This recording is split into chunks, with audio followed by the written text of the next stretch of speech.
வணக்கம் நேயர்களே, தஞ்சா சமையல் சந்தோஷினி. இந்த கொள்ளில் பச்சை பயிரும் கொள்ளும் போட்டு தோசை சுடலாம். வெயிட் லாஸ்க்கு ரொம்ப நல்லதுங்க. இதில் புரோட்டீன் சத்து அதிகமாகவும் இருக்குது. பச்சை பயிறு ஊற வச்சுருக்கேன் பாருங்கள். நைட்டே ஊற வச்சு வடிகட்டி வச்சுருக்கேங்க. இதை போட்டுக்கலாம். இந்த கொள்ளு ஊற வச்சு தண்ணியை வடிகட்டி வச்சுருக்கேன் பாருங்கள். இதையும் நம்ம ஊற்றிக்கலாம். இல்லை இதை தனியாக ரசம் வச்சு கூட சாப்பிட்லாங்க. கொள்ளு இப்போ பச்சை பயிறு ஒரு கிண்ணம், இதெல்லாம் ஒரு கிண்ணம் போட்டிருக்கேன். இது அரை கிண்ணம் கொள்ளு போட்டுக்கலாம்.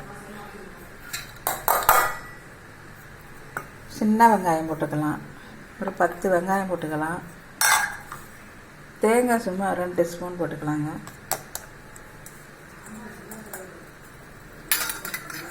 பூண்டு நம்ம ஒரு 5-6 பல்லு போட்டுக்கலாம். இஞ்சி போட்டுடலாங்க. ஒரே பச்சை மிளகா போட்டுருங்க. நீங்கள் காரத்துக்கான பச்சை மிளகா போட்டுக்கலாம். ஜீரகம் போட்டுக்கலாம். இப்போ நம்ம அதை அரைச்சிட்டு வந்துடலாம்.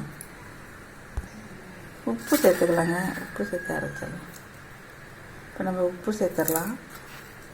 இப்போ அரைச்சிட்டு வந்துடலாம். இப்போ நம்ம 2 ஸ்பூன் அரிசி மாவு போட்டுக்கலாங்க. அதில் இப்போ தான் கிறிஸ்பியாக வரும். இல்லை நீங்கள் அரிசி மாவு வேண்டாம்னா ரவா கூட ஊற வச்சு இதோட ஊற வச்சு சேர்த்துக்கலாங்க. இப்போ நம்ம தேவையான தண்ணி கொஞ்சம் ஊற்றிக்கலாங்க.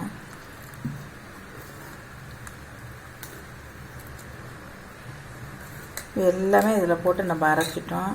நல்லா வெயிட் லாஸ் பண்ணுங்க. வாரத்தில் 2 வாட்டி கூட சாப்பிட்லாம் நீங்கள். இப்போ வாங்க ஊற்றலாம். தோசைக்கல் ரெடியாக போட்டிருக்கேங்க.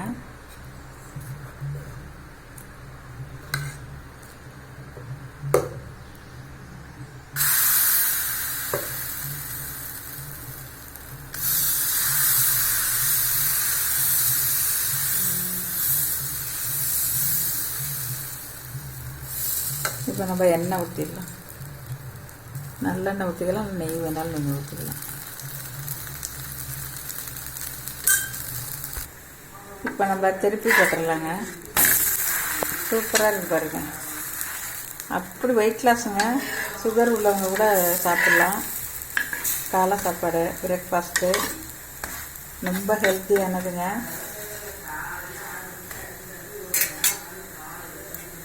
எண்ணெய் கொஞ்சம் நல்லா ஊற்றிக்கலாங்க. முருங்குருன்னு அப்போ தான் முருங்குருன்னு. இப்போ ரெடி ஆயிடுச்சுங்க. நம்ம எடுத்துடலாம். கொள்ளு தோசை ரெடி ஆயிடுச்சுங்க. தக்காளி சட்னி வச்சுக்கலாம். தேங்காய் சட்னி வச்சுக்கலாம். நம்ம எது வேணுமோ வச்சுக்கலாம். சூப்பராக இருக்கும்.